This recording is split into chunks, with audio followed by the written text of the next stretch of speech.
শীত শেষে বাজারে প্রচুর পরিমাণে মটরশুঁটি পাওয়া যাচ্ছে, আর আমিও আজকে ঝটপট বানিয়ে নিলাম মটরশুঁটির পোলাও। চটজলদি তৈরি হয়ে যাওয়া এই রেসিপিটি টিফিন বক্স বা লাঞ্চ বক্সের জন্য একদম পারফেক্ট একটা রেসিপি। আশা করছি আজকের রেসিপিটি আপনাদের পছন্দ হবে।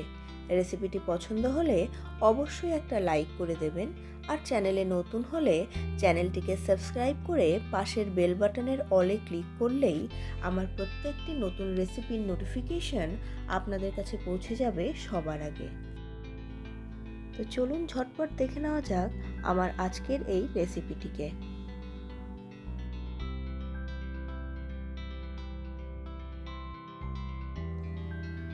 প্রথমেই এখানে 200 গ্রাম বাসমতি চাল নিয়েছি। চালটাকে ভালোভাবে ধুয়ে পরিষ্কার করে জলে ভিজিয়ে রেখে দেব আধ ঘন্টার জন্য।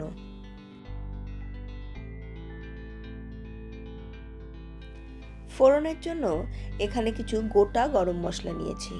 দারচিনি, লবঙ্গ, ছোট এলাচ, বড় এলাচ, জায়ফল, জয়িত্রী, আর নিয়েছি কিছু কালো গোলমরিচ। এছাড়াও তেজপাতা আর শুকনো লঙ্কা নিয়েছি। 1 টেবিল চামচ জিরা নিয়েছি। ড্রাই ফ্রুটসের মধ্যে নিয়েছি কাজু বাদাম ও কিশমিশ। এছাড়া প্রচুর পরিমাণে ফ্রেশ মটরশুঁটি এখানে নিয়েছি। এখানে আমি 1 কাপ মটরশুঁটি নিয়েছি কিছু আদা কুচি, লঙ্কা, আর নিয়েছি ফ্রেশ ধনেপাতা। 8 থেকে 10টা রসুনের কোয়া আর একটা মিডিয়াম সাইজের পেঁয়াজকে একদম ঝুরি করে কেটে নিয়েছি। এছাড়া একটা মিডিয়াম সাইজের টমেটোকেও মাঝখান থেকে কেটে নিয়েছি। একটা গোটা পাতিলেবুর রস নিয়েছি, যেটা অবশ্যই আপনারাও ব্যবহার করবেন, এতে কিন্তু পোলাওয়ের টেস্ট বেড়ে যায়।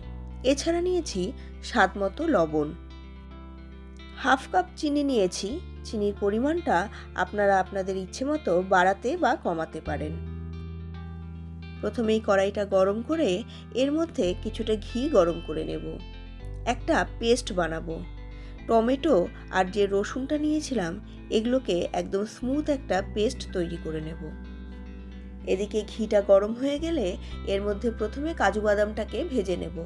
কাজু বাদামটা ভালোভাবে ভাজলে দেখবেন এর একটা খুব সুন্দর গন্ধ বেরিয়ে আসছে, এবং কাজু বাদামটা বেশ ক্রাঞ্চিও হয়ে যায়। লালচে করে ভেজে নিয়ে কাজু বাদামটা তুলে রেখে দেব। এরপর বাকি ঘিয়ের মধ্যেই কিশমিশটাকেও ভেজে নেব। কিশমিশ কিন্তু খুবই তাড়াতাড়ি ভাজা হয়ে যায়। সামান্য নাড়াচাড়া করতেই দেখবেন এগুলো ফুলে উঠেছে, তখন এগুলোকেও তুলে নেব। এইবার বাকি ঘিয়ের মধ্যেই ধীরে ধীরে শুকনো লঙ্কা আর তেজপাতা ফোড়ন দেব। একটু নাড়াচাড়া করে এর মধ্যে জিরাটাকেও দিয়ে দেব।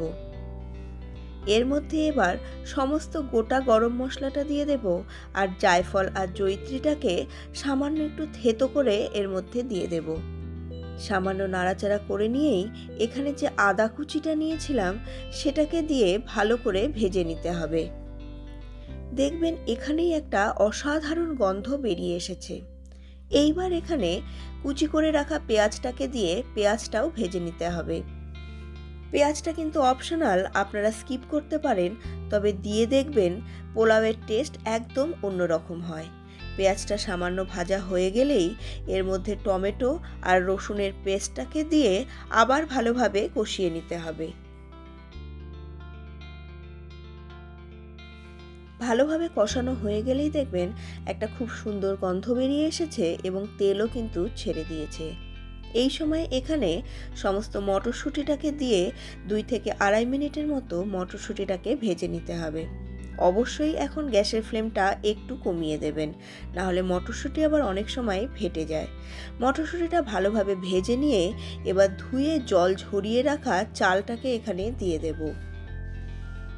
পোলাও বানানোর সময় চালটাকে যদি কিছুক্ষণ এইভাবে ধুয়ে ভিজিয়ে রাখা যায়, তাহলে দেখবেন পোলাওয়ের চাল অনেকটা বেশি লম্বা হয় এবং একটার সঙ্গে আর একটা আটকায়ও না, দেখতেও কিন্তু খুবই সুন্দর হয়।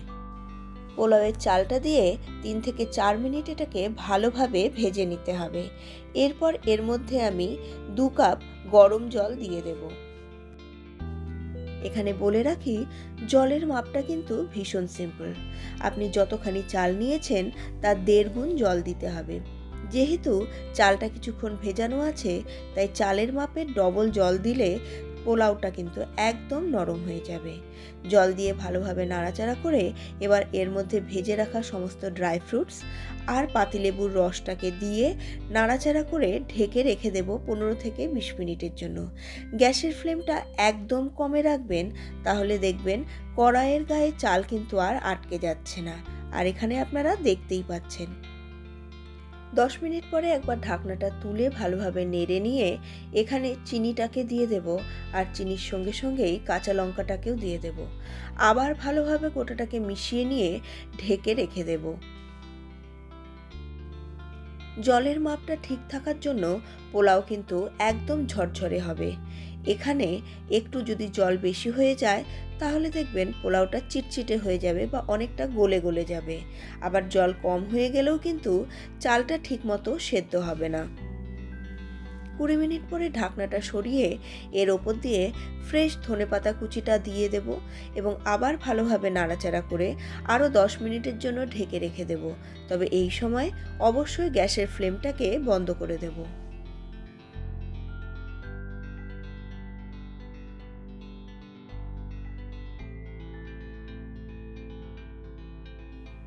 মটরশুঁটির এই পোলাও এত টেস্টি হয় যে এর সঙ্গে আপনার আর কিছুই লাগবে না। আপনি চাইলে এটাকে শুধু রায়তা বা স্যালাড দিয়েও কিন্তু খেতে পারেন।